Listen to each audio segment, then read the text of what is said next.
The time is 12:29 p.m. Good afternoon. The news headline. President Muhammadu Buhari says, Nigerians will feel the impact of my project when I leave office.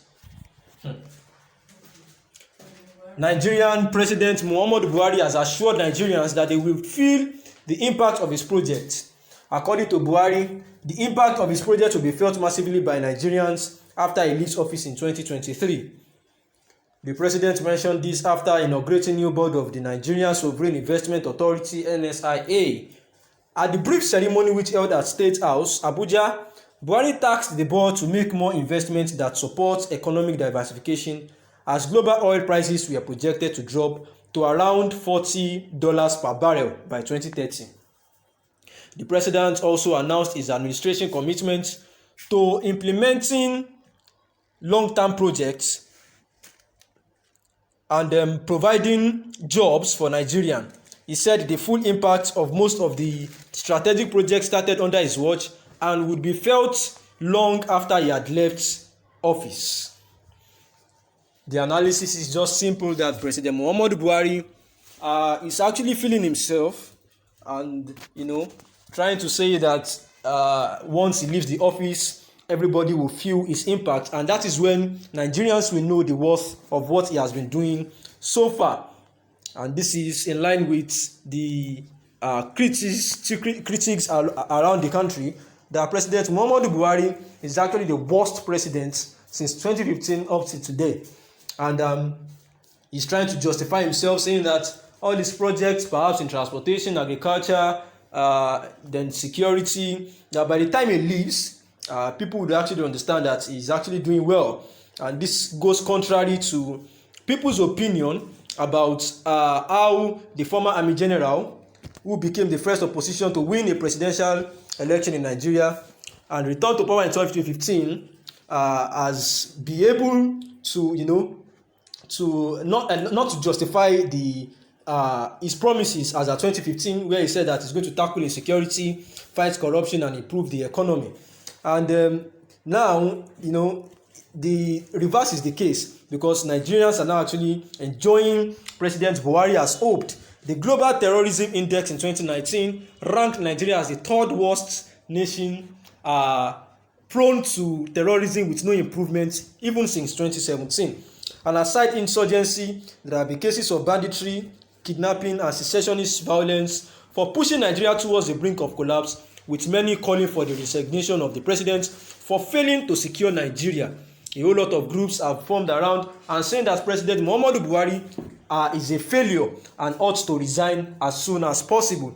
Even Nobel laureate Wole Soyinka has described the country as a war zone, and Sultan of Sokoto recently also said that Nigeria is the worst place to live in the country.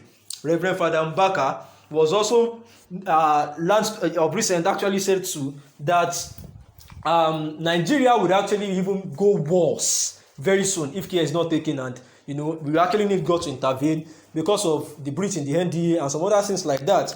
And this says that in fact last month a lawmaker from the president's ruling party, Smart Adeyemi, was moved in tears in a debate, and he had to confess that truly they cannot hide it, that the country's situation as at now is pathetic and needs urgent intervention, because even when they improved the military budget and the firearms were brought into Nigeria, everything is still back to zero because there is no improvement. And there have been a technical defeat over the terror group, but all these technical defeats has just it was short-lived, and now it has led again to a lengthy fight between the Fulani and the herders, and the southern governors of recent again had to place an anti-grazing law into, they passed it into law so that the Fulani herdsmen can actually stop their crisis all over. But here is President Muhammadu Buhari giving himself some kind of hope that after he's through with his his tenure, is actually going to be felt, his impact will be felt by Nigerians.